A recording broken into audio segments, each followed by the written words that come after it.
뉴스다이브에서는 첫 광고하는 비교원입니다. 지금 화면에 보시면 너무 큰 글씨로 적혀있네요. 128만 원. 자, 3년 이상 같은 인터넷 통신사 사용 중이라면 비교원 한번 생각해 보시기 바랍니다. 뭐 대부분의 약정 서비스로 뭐 인터넷, TV, 정수기 렌탈 등등을 쓰실 텐데 약정이 다 된 상황에서도 유지하고 계시다면 갈아타면 이 비교원을 통해서 갈아타면 그만큼의 혜택이 있습니다. 인터넷 TV 신규 가입 시에는 48만 원, 휴대폰 구입 시에는 최대 50만 원, 정수기 렌탈 시에는 최대 30만 원, 이렇게 해서 도합 최대 128만 원까지 혜택이 가능합니다. 또 본인이 가입하고 지인 추천을 하시면 한 명당 4만 원씩 이마트 상품권을 주신다 그래요. 근데 2명 하면 8만 원, 3명 하면 12만 원 쭉쭉 올라가는 거죠. 보안 사고가 지금까지 한 건도 없었던 비교원이고요. 8억 원 보증보험 가입으로 믿을 수 있는 비교원입니다. 인터넷, TV, 또 휴대폰, 정수기 비교원에서 함께 하시면 좋겠습니다. 전화번호는 1670-2571 상담이 가능하고요. 고정 댓글 또 네이버에서 비교원 검색 후에 상담하시면 되겠습니다. 많이들 이용해 주시고, 어제가 2월 3일이었고 6.3 지방선거 시도지사 예비후보들의 등록이 시작된 날이었습니다. 지금 저 지도 좀 띄워주십시오. 예. 보면은 뭐 각 지역마다 뭐 이미 거론되던 인물들이 뭐 움직이고 있는 것도 분명히 있고 그렇지 않은 것도 있는데 좀 특이한 상황들만 조금 짚겠습니다. 국민의힘 같은 경우에는 대구 경북에 그냥 다 몰렸어요. 딴 데는 안 되거든요. 여는 되고요. 여는 뭐 누가 가도 되니까. 자, 대구시장 출마 선언한 사람들은 윤재옥, 주호영, 최은석, 추경호 의원들이 이미 선언을 했고 유영아 의원이나 또 이진숙 전 방통위원장 같은 사람들은 출마 예정이라고 알려져 있습니다. 이거 다 대구시장 한 자리에 이렇게 모인 거고요. 경북지사는 현 지사인 이철우 지사부터 시작해서 최경환 전 부총리, 그리고 김재원 전 의원, 그리고 이강덕 현 포항시장 등이 지금 출사표를 냈습니다. 그러니까 지금 대구 경북에만 몰린 게 이제 중진들 중에 중진들인데 10명이 넘어요. 이게 이제 지금 현실인 것 같아요. 예전 같으면 뭐 경기도라든지 인천시 도전이라는 게 있어야 될 텐데 현역이긴 하지만 다 도전하고 이렇게 얘기를 하거든요. 아무 때도 누가 도전한다는 데 없어요. 대구 경북은 이 막 여기서 예산만 통과하면 되니까 강력하고 저는 좀 더 나올 것 같거든요. 대구 경북은 감춰진 사람들. 그래서 10명 대구 10명 대구 10명 경북지사 5명 정도 하고 여기는 장동혁 쪽에서 택한 사람이 되지 않을까. 결국은 지금 보면 이제 서울시장만 오세훈 시장이 지금 뭐 도전한다 그랬고 그 외에 이제 거론되는 인물들은 나경원, 신동욱, 안철수 등 그리고 윤희숙 전 의원은 뭐 나간다라고 얘기를 했어요. 그러니까 나간다고 말하는 사람들이 이렇게 많잖아요. 그리고 본인들이 유리하다고 생각하거나 가치가 있다고 생각하는 곳에 얘기를 할 텐데 결과적으로 공천은 당 지도부와 이제 공간위가 만들어지면 거기서 하는 걸 거 아니에요. 뭐 지난번처럼 저기 누가 해줘라 이런 걸로 되지는 않을 거 아닙니까? 그렇죠. 해줘라 할 사람도 해줘라 없어요. 해도 문제예요. 해줘라 돼요. 그렇지. 계약서 안 썼잖아. 계약서 안 쓰면 돼요. 해줘라로 될 것 같아요. 해줘라 해도 돼요. 해줘라 안만 캐도 괜찮아요. 자, 알겠습니다. 죄송합니다. 제가 잘못 말했네요. 아니 이게 원래 그러면 이건 어찌됐건 장동혁 지도부의 그 뭐랄까요, 입김이 제일 센 거 아니에요? 그렇죠. 이게 사실 지방선거 보면은 지방선거 때는 중앙지보다 지역지를 보는 게 훨씬 더 디테일하고 팩트가 많고 정확도가 높거든요. 그러니까 지금 뭐 서울시야 이제 서울시장 선거야 이제 중앙지에서 대충 커버가 되니까 그런데 대구 경북 같은 경우는 대구 경북 지역 일간지기들 보면은 기가 막혀요. 지금 아까 나왔던 이름보다 더 나옵니다. 지금 온갖 사람들이 표가 넘쳐나 뻥뻥 뚫려요. 근데 이게 다 보면 어떻게 보면 저 고부군수 조병각 같은 사람들이 영남에 가 있는 거예요. 막 빨대를 한 10명이 받고 몇십 년째 빠는데 빨면 나와요 또 계속 고열을 빠는 거죠. 대구 경북에. 근데 그쪽은 이제 뭐 어쨌든 정리가 되겠지만 다만 이제 현역들 같은 경우는 이제 의원직을 내놔야 되는 부분이 있어서 사실 이제 그 부분에 막판 딜을 하다가 이제 대충 보고 이제 자빠지는 사람들이 있을 것이고 서울시장 같은 경우 사실은 뭐 다들 하는 말이지만 나경원 의원이 나오면 필패다라는 건 다 나올 것이. 그래서 이제 그냥 오세훈 현역 시장 나오지 않겠냐라고 이제 조심스럽게 다들 전망을 하는 건데 그 부분에 있어서 이제 뭐 어떻게 할까요? 장동혁 대표가 사실은 서울, 부산 아니면 뭐 이런데 사실 하나라도 이기면은 그걸로 내가 지방선거 버텼고 이겼다라는 명분으로 삼으려고 하는 것들이 그렇죠. TK를 제외한 어느 한 서울, 인천이나 부산에 어디든 수성하면은 그걸 빌미로 이후에 있을 친한계 쪽의 역공이나 뭐 지도부 사퇴론을 대응하려고 하나 딱 붙잡고 있는 건데 정말 거기서 뭐 쳐낼까? 제가 봤을 때 나경원 의원한테 못 갈 것 같아요. 경쟁력을 또 생각을 할 것이다. 예. 그러니까 국민의힘 지방선거는 좀 일단 수도권과 영남을 구분해서 보셔야 돼요. 그래서 이제 영남은 그 어차피 영남의 봉건 영주를 뽑는 거고 각자의 체급을 높이기 위해서 나올 수 있는 사람은 아마 한 뭐 20번까지 달려서 다 나올 수가 있을 거예요. 그러니까 이름 일단 도전장을 내는 거, 포스터 붙이는 것 그것만으로도 유의미하다고 판단하는 사람들은 다 나올 거고 그리고 영남은 원래 영남끼리 싸웁니다. TK는. 그래서 그거는 별건으로 치고 그러면 장동혁 대표가 이번 선거에서 제일 중요한 게 뭐냐. 역시 한동훈을 물리치는 거예요. 육삼 지방선거인데. 예, 장동혁의 머릿속에는 오로지 한동훈 제거 이외에는 특별한 관심이 없고 그리고 이제 지방선거 공천을 주긴 줘야 되는데 그러면 이번 지방선거에서 장동혁의 목표는 뭐냐. 그러니까 역시 자기 세력을 구축하는 거예요. 그렇기 때문에 인재영입위원장을 조정훈 씨를 시킨 겁니다. 네. 그러니까 조정훈 인재위원장을 통해서 뭘 하겠어요. 윤어게인 그다음에 장동혁 키즈들을 동네방네 심는 것이죠. 떨어져도 그 사람들이 어떻게 되겠어요? 조직이 남는 거예요. 그들이 그러니까 버텨줄 것이다. 그렇죠. 어차피 이번 선거 어려워요. 그리고 서울, 부산이 핵심인데 부산 상당히 어려울 거고요. 전망 모르겠습니다. 이제 부산의 유권자는 뭐 부산이 디비졌습니다라고 하는데 또 막판에 항상 결집을 해서 부산 선거는 또 서울 선거는 자기네들이 이길 수 있다. 오늘 제가 그 국민의힘 미디어 대변인들 통화를 해보니까 최대 승부처는 역시 부산과 서울이라고 생각하고 올인을 한다라는 것이고요. 서울과 불경. 네. 장동혁 대표의 목표에 바로 완전한 대척점이 한동훈 전 대표의 목표거든요. 그러니까 제가 한동훈 대표는 이번 지방선거 곧버스에 거는 거예요. 망하는 거에 세게 더 거는 거예요. 이거는 그냥 당이 세게 망할수록 자기가 정치적으로 귀환할 가능성이 커지기 때문에 그렇죠. 완전 곧버스에 그러니까 거는 거죠. 새로운 그 모델을 선거 캠페인의 모델을 만들었잖아요. 토크 콘서트라고. 근데 제가 보기에는 이제 티켓 파워가 생기기 때문에 전국을 돌아다니면서 할 거예요. 그래서 아마도 어젠가 그저께 장동혁 대표가 그 수사 의뢰하겠다고 했잖아요. 그리고 자기가 책임진다 그랬어요. 만약에 한동훈 대표가 정치적 결백하면 책임지겠다 그 얘기는 무슨 얘기냐면 나는 지방선거 내내 한동훈과 싸울 결심인 거예요. 그리고 어차피 이 판은 젖잘싸예요. 그리고 장동혁의 키즈들을 동네방네 심어가지고 전당대회 그리고 이후에 있을 대선 과정에서 자기 세력을 구축하는 도구로 쓰는 겁니다. 그래서 제가 보기에 이번 선거에서 특별하게 그 보기는 굉장히 어렵다. 근데 최근에 제가 재밌는 얘기를 들었는데 이해운 후보 그 지역구 있잖아요. 장관 지명됐다가 낙마한 그 지역의 지역구를 누굴 줬냐면 최보윤 의원을 줬다는 거예요. 경선도 없이. 왜 줬냐? 지금 대변인 하고 있는. 네, 지금 대변인 하고 있는. 그래서 왜 줬냐? 경선도 없이 왜 줬냐? 했더니 장동혁 키즈라는 거예요. 그러니까 그거 말고는 다른 계산은 없다. 그러니까 국민의힘 장동혁 지도부는 1번 한동훈과 싸우는 거, 그다음에 2번 자기 세력 구축하는 거. 지더라도 자기 조직을 남기는 거.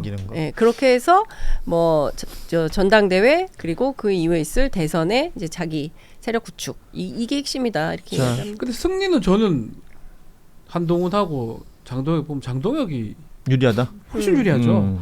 저 토크 콘서트예요 그냥. 토크 콘서트만 계속 할 것 같아요. 저렇게 아니 뭐 잘못됐다는 건 아니고 가수들 하는 것처럼. 근데 이제 한 가지 걱정되는 거는 한동훈 전 대표가 이제 토크 콘서트를 전국 투어를 한다면 이 BTS 투어랑 일정이 겹치더라고요. 피해 가야 되겠죠. 예, 뭐 그런 것들 공연장이 있나? 서울에서 하는 공연장? 거는 이해가 되는데 뭐 지지자들이 수도권에서는 꽤 있는 것 같으니까 지방에도 지지자들이 제가 봤을 그렇게 때 혹시나 한다면 저기 무소속으로 출마할 보궐선거 지역들만 돌아다니면서 할 가능성도 있을 것 같아요. 그것도 보면. 뭐 이른바 이제 간 보기 위해서. 그러니까 뭐 대구 쪽은 당연히 갈 것이고요. 당연히 갈 것이고 거기서도 사실 나오는 전망 중에 하나가 대구 쪽 누구 대구시장이나 뭐 빠지면 그 자리에 뭐 보궐 나갈 수 있다는 보궐선거. 그래서 장동혁 대표가 아무도 안 내보내고 이진숙을 내보낸다는 그런 얘기가 있어요. 혹 추경호 빠져서 괜히 그 자리 갈까? 그 자리 갈까 봐. 조영 빠진 자리에 한동훈 줄까 봐. 근데 대구에서 쉽지 않을 거라 그래요. 왜냐하면 안 돼요. 나오지도 안 돼. 못해요. 그러니까 한동훈 대표도 이 배신자 프레임이 있어서 대구에서 대구에서는 돌파가 어려워서 대구는 안 제 가는데 대구 사람 아닙니까? 택도 없어요. 알겠습니다. 내가 나가면 되지. 알겠습니다. 택도 없는 사람이 뭐 한다고 하면. 이번에 혹시 박지훈 변호사 이번 말고- 콘서트는 하라 그래요. 이번 말고 다음 총선에는 생각이 있어요? 없지요. 알았어요. 네. 자, 오늘 저희가 이제 준비한 시간은 다 됐는데 뉴스거리는 더 많이 있습니다만 이게 이제 어떤 이슈든 이야기를 하다 보면 길어지는 부분들이 있는데요. 시간이 다 됐지만 요 하나만 좀 짚고 넘어갔으면 하는 바람입니다. 그 방첩사가 블랙리스트 만들었다는 부분 있잖아요. 최강욱 의원, 네. 그러니까 일종의 민간인 사찰을 했다라는 부분인데 이 내용이 결과적으로 육사 출신들이 비육사 출신들의 주요 보직 자리들을 뺏으려고 했던 것 아니냐라는 의혹이지 않습니까? 그러면 이것이 지난 그 24년 12월 3일 내란과도 연결이 되는 지점이냐? 저는 이게 중요할 것 같거든요. 사실이든 아니든 그 육사 출신들이 법무관 조직을 장악하고 싶어 근데 잘 못해서 그것 때문에 굉장히 좀 아쉬워한다 그런 인식은 계속 있었거든요. 네. 왜냐면 법무관 조직은 이제 뭐 예전에 시험 봐가지고 들어오고 로스쿨 여기 법무관 출신 있잖아요, 출신 지금. 예. 이런 분들이 이제 많잖아요. 근데 법무관들이 법무관들이 3사관 출신입니다. 근데 법무관들이 자기를 법조인이라고 생각을 하지 음. 군인이라고 잘 생각하지 않아요. 정체성 네네네. 자체가. 예. 그러다 보니까는 육사 출신 장군이나 뭐 지휘관들이 뭐 시키면 잘 안 한단 말이에요. 예, 고가운 거죠 자기들은. 그러니까 그 말 잘 듣는 우리 육사 후배 중에서 누가 좀 시험 붙고 로스쿨 가가지고 저 자리에 가면 걔는 정체성이 군인이니까 좀 내 마음대로 좀 이렇게 요리를 할 수가 있겠는데 저는 이게 궁금했어요. 그런 게 항상 있죠. 근데 그 대표적인 사람이 과거에 뭐 고석이라는 그렇죠. 사람이었고 뭐 유명하고. 지금 국방부 검찰단장 하다가 나간 김동혁. 그 김동혁, 김동혁. 예. 그리고 그 밑에 있던 뭐 문제되는 이창민 예. 이런 사람들. 저는 그래서 그게 궁금한 거예요. 그러니까 네. 평시에 법무병과라는 병과가 군 지도 그러니까 지휘 라인에 있는 뭐 그쪽과 뭐랄까요? 이게 대단한 관심사입니까? 법무병과가? 평시에. 평소에는 사실 관심은 아닌데 원래 사령관 회의 뭐 부대장 회의 가면 법무참모는 이제 배석을 하니까 배석을 언제나 하지만 예를 들어서 법무병과에서 누가 뭐 맨날 지각하는 사람이 뭐 법무참모입니다. 진급을 시킨다든지 그 안에서 뭔가 내가 이제 내 민원이 없을 때 법무병과가 크게 막 주목받는 병과는 아니잖아요. 아니죠. 그런데 이게 계엄 상황과 내란 상황이 나면 완전 얘기가 달라지는 거 그렇죠. 아닙니까? 이게 사실은 이번에 불거지겠지만 작년에 한 5월 6월 달에 공수처 수사 때 처음 예. 나왔던 부분이잖아요. 그때 보면 그때가 이제 비육사 출신이 이 사람 뭐 하나 준장 하나 그래서 속아내야지 계엄됐을 때 계엄사 법무처장을 갖다 이제 당연히 그 보직이 맡게 돼 있는데 이 양반이 지금 비육사니까 쳐내려고 이제 하면서 그래서 뭐 육사 라인을 집어넣으려고. 뭐 했다. 그러니까 사실은 이제 그러면 내란하고 연결될 수도 있는 거죠. 왜냐하면 계엄사 법무처장이 나중에 되면 내란 관련이나 외환이나 관련된 뭐 재판 같은 걸 담당하게 되니까요. 계엄 상황에서 그러니까 그런 거 보면 연결이 되고 있는 것이고 그러니까 그거 같아 보면은 이 내란 계획 보면서 철저히 육사 라인으로 움직였듯이 당연히 이런 쪽에서도 여러 뭐 보직들이 있으니까 주요 보직들이 있으니 그 라인에서 육사 라인으로 쭉 정리해가는 하나의 일환이지 않았을까. 그래서 저는 얘가 보면 이거는 최강욱 전 의원 사찰보다는 그냥 그 큰 틀 안에서의 뭐 라인 하다 보니 정리된 것이고 난 그래서 민간인 사찰보다는 오히려 그냥 내란의 어떤 사전 계획 준비? 정도로 그걸 보는 게 맞을 것 같아요. 공교롭게도 제가 뭐 그 조직에 있어서 말하기 조금 조심스러운데 조심스럽지 말고 좀 얘기해줘요. 확 얘기해버릴까요? 확 해줘. 근데 육사하고 비육사가 이제 항상 대립하긴 하죠. 근데 최근에 계속 육사가 잘 안 됐었어요. 그리고 최근까지 뭐 김상환 준장이 좀 강등이 됐던 것 같은데 계엄 버스 탔던 장관 고대 아니에요? 나온 예. 사람이 비육사에 비육사고 저보다 1년 선배. 그 인물이 블랙리스트에 명단에 있더라니까요. 예. 그가 수교로 모시는 인물이 최강욱 전 의원이 있어요. 박정은 대령 상명으로 막 몰아붙이면서 수사했던 그 김동혁의 그렇죠. 그 김동혁 부하들. 육사 출신이에요. 그러니까 김동혁 육사 출신인데 그 김동혁의 부하가 부하. 박정은 대령을 엄청나게 몰아붙였던 그 항명 예. 이게 실무 검사 있거든요. 거기도 명단이 있어요. 그러니까 최강욱 의원은 네, 본인도 좀 모르는 이상하더라고요, 사람들하고 리스트로 묶여 있다는 건데. 그런 모임 한 적도 없다는 그러니까요. 거고요. 그러니까 이런 걸 이렇게 만들었다는 이유는 목표가 아까 우리 김남일 기자 얘기한 것처럼 내란을 준비하기 위한 그렇죠. 일종의 우리 편 내 편 뭐 나랑 친한 놈 아닌 놈 뭔가 나중에 저기 우리 거 알면은 어디다 꽂이를 놈 이런 거 사전에 다 이제 저는 뭐 섞어내는. 막연하게 하지만 다 알고 있는 거. 저도 전역한 지 오래됐지만 실제로 분류가 됐을 가능성도 있고요. 거기 있을 거예요. 100%. 말단 네. 조직원으로 돼 있는. 뭐 이건 근데- 제 개인적 얘기긴 한데 제 움직임을 거의 다 알고 있긴 하더라고요. 아, 법무 분할해서. 왜냐면 제가 사실은 국방부 계속 정책 자문위원을 계속 하고 있었는데 그거를 쭉 그냥 제대하고 계속 쭉 하고 있다가 윤석열 당선되고 며칠 있다가 해촉이 됐어요. 잘렸군요. 아무런 그것도 없이 이유도 문자로 없이. 해촉됐는데 문자 해촉. 다시 이재명 당선되고 전화가 왔더라고요. 할 생각 있냐고. 지금 전화가 와서 예. 위촉을 재위촉을 하겠다. 아하. 그럼 제가 좀 솔직히 놀랐거든요. 음. 완전히 그냥 계속 주목하고 있다는 거잖아요. 계속 그러니까 관리를 제가 한다는 거죠. 물어봤어요. 나만 해촉, 딴 데 물어보니 딴 사람들 아무 관계 없는데 저는 잠깐 해촉됐다가 잠깐 또 위촉되고 이런 걸 겪으면서 최소한 누가 좀 관리하고 있는 거 아니냐. 예. 그러면 최강욱 변호사 말고도 다른 지금 문건은 법무관 엄청 많다는 거죠. 출신들이 다 관리 대상이고 그럴 그러면 수 사실상 민간인 사찰을 광범위하게 하고 있고 근데 강욱 그러니까 핵심이었던 민주당, 문재인 그리고 또 하나가 뭐였더라? 세 가지 키워드를 가지고 그 관리를 했다는 거잖아요. 그러니까 최강욱 호남 말고 지역. 저희 법무관 중에 뭐 정치 활동하거나 뭐 하는 사람 잘 없거든요. 예. 제가 알기로는 없어요. 누가 있노? 고석? 네. 반대 국민의힘 가 있잖아요. 예. 부승차로 싸고 졌잖아요. 그러니까 보면 어쨌든 군 내부에서도 뭔가 이렇게 인사적으로 걸러내려고 하면은 근거는 있어야 되거든요. 그러니까. 야 단순히 비육사라고 하면은 그거 누가 말 듣겠냐. 근데 비육사인데 최강욱하고 친해요. 사실은 이 증거를 만들려고 그럴 그래서 수는 최강욱을 있어요. 하나 해놓고 네. 거기서 계속 그럴 수는 개선을 있어요. 걸어간 걸로 네. 보여요. 그런 그러니까 것 그- 같기는 한데 이게 너무 많은 이걸 보면서 제가 느낀 거는 얘네들이 정보력이 너무 딸린다. 방첩사 애들이 틀린 것들이 사실 너무 많고 그리고 육사 비육사의 대결은 좋은데 사실 법무관들 중에 육사 출신은 엄청 소수거든요. 그렇죠. 네, 특히나 그러니까 이제 더 계급이 높은 사람일수록 그러니까. 적잖아요. 근데 예. 이 많은 인원들을 날린다 그래도 그 자리들을 육사 출신으로 채울 사람이 없어요. 사람이. 네. 근데 왜 이런 허위 보고서를 만들어서 갖고 있었을까? 이상하죠. 그게 저는 이상한 거고 이런 거예요. 계엄 상황에서 수많은 인원들을 죽이거나 감옥에 보내거나 하려고 했던 계획이 있었던 거잖아요. 그 중에서 보면 이 미운털 최강욱을 수괴로 해서 군 법무관 수배도 아니에요. 뭐 높지도 군 않아요. 법무 이게 그래서 아까 하던 아니, 얘기를 그 그러니까 그렇게 도표를 보면 그렇게 거죠. 만들어 놓은 우리 거지. 김 변호사 하던 얘기 얘기 좀 계속 하면은 그러니까 어쨌든 육사로 다 못 채운다고요. 예. 이 사람들 다 날려도. 그래서 제가 생각한 거는 계엄 상황이라면 이 사람들이 아예 법무관이 아닌 그냥 일반 막 보병 출신, 육사 출신들을 그냥 법무참모에 앉혀버리려고 그럴 수도 옛날처럼 있죠. 수십 년 전처럼. 예전에 그런 생각까지 들더라고요. 저는 제일 먼저 그러니까 들었어요. 왜 그러냐면 군대한테처럼? 박정훈 대령을 날린 다음에 이 사람들이 해병대 수사단장 자리에 그렇죠. 비군사 경찰 보병 대령을 앉혔어요. 제가 그래서 제일 먼저 이 뉴스를 보고 이 뉴스의 해석이 가능해진 이후에 들었던 생각은 인혁당 사건이었어요.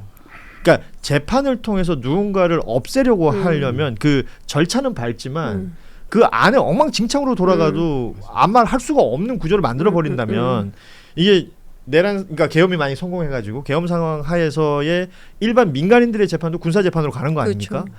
그런데 그 뭐 노상훈 수첩에 이름이 있었던 정치인들의 이름이라든지 유명인들의 이름을 처분을 하려면 뭐 어디 가서 뭐 수모를 시키든 뭐 다른 형태로 뭘 하든 처분을 하려면 재판이란 절차를 밟으려고 했을 증거 것 같은 게 같고 그럼 그 재판을 내 입맛대로 할 수 있는 무언가가 필요했다라면 이런 게 가능하지 않았겠느냐. 그거 이제 그게 맞는지 근데 그거를 확인하는 과정이겠죠. 그 수사를 해야 되는 맞다면. 거예요. 예. 2차 특검에서. 그러니까 맞다면 그리고 심각한 거죠. 그거를 하려고 하면은 이게 이해가 되는 거죠. 일반 법무관들은 다 반발할 거니까 얘네를 그냥 다 날리고 그렇죠. 예.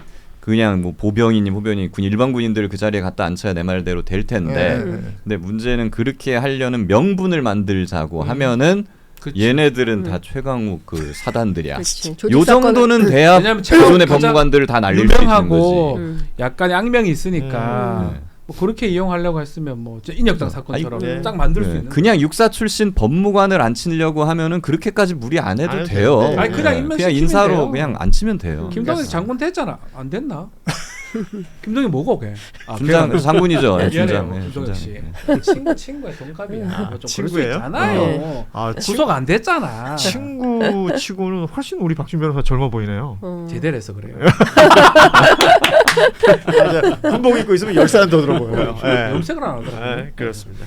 자, 오늘 할 얘기는 참 많았는데 다 못 다룬 얘기가 제법 있습니다. 남은 건 저희가 또 내일 잘 정리해서 방송하도록 하겠습니다. 뉴스다이브 2월 4일 수요일 시간은 이렇게 마무리하죠. 우리 장유선 기자, 우리 김남일 기자, 그리고 김규현 변호사, 박준 변호사와 함께 인사드리겠습니다. 내일 오후 3시 반에 뵙겠습니다. 여러분 고맙습니다. 감사합니다.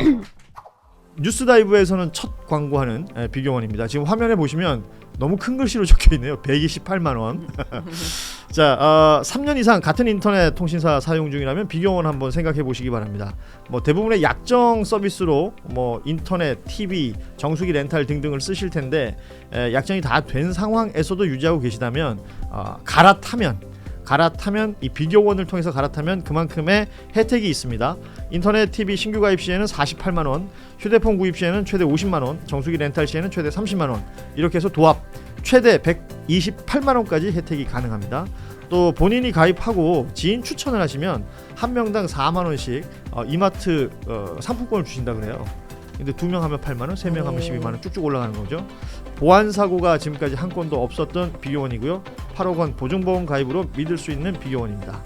인터넷, TV, 또 휴대폰, 정수기 비교원에서 함께 하시면 좋겠습니다. 전화번호는 1670-2571 상담이 가능하고요. 고정 댓글 또 네이버에서 비교원 검색 후에 상담하시면 되겠습니다. 많이들 이용해 주시고